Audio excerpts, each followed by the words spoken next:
খবর আছে বেলাগড় ফালফারাতে একটা বিল্ডিং ভেঙে একটা লোক ছাপা পড়ছে। আমরা যাওয়ানোর পরে দেখি ক্যাম্পের বাজার অব্দি তারা ওষুধ দিয়ে নিয়ে এসেছে। আচ্ছা, এখন আমরা হেন থেকে এদিকে নিয়ে এসেছি।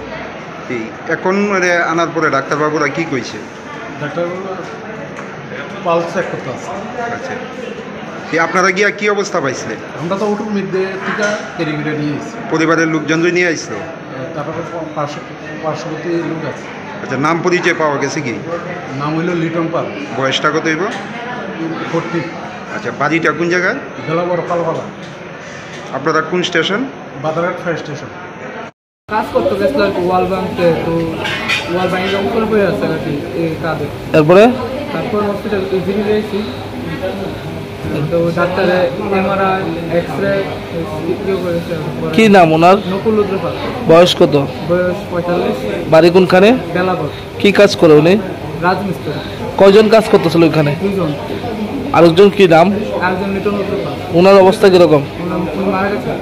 উনি মারা গেছে? বডি মারা গেছে? পরে না দিদি আস্তে আস্তে মারা গেছে। ওনার বাড়ি থেকে কাজ করতে গেছিল? উনি এমনিতে কি করে? উনি কোম্পানি থাকে, আমি ঠিক জানি না। কোম্পানি। বাড়িটা কোনখানে ওনার? বেলাগড়। এখন তোমার কি হয়? উনি কিরকম অবস্থা? বেশি খারাপ। ডাক্তার ওইখান থেকে উদ্ধার করছে কে? ওখান থেকে আমরাই নিজেরাই। তোমার কি নাম? কর্ণজিৎ রুদ্রপাল।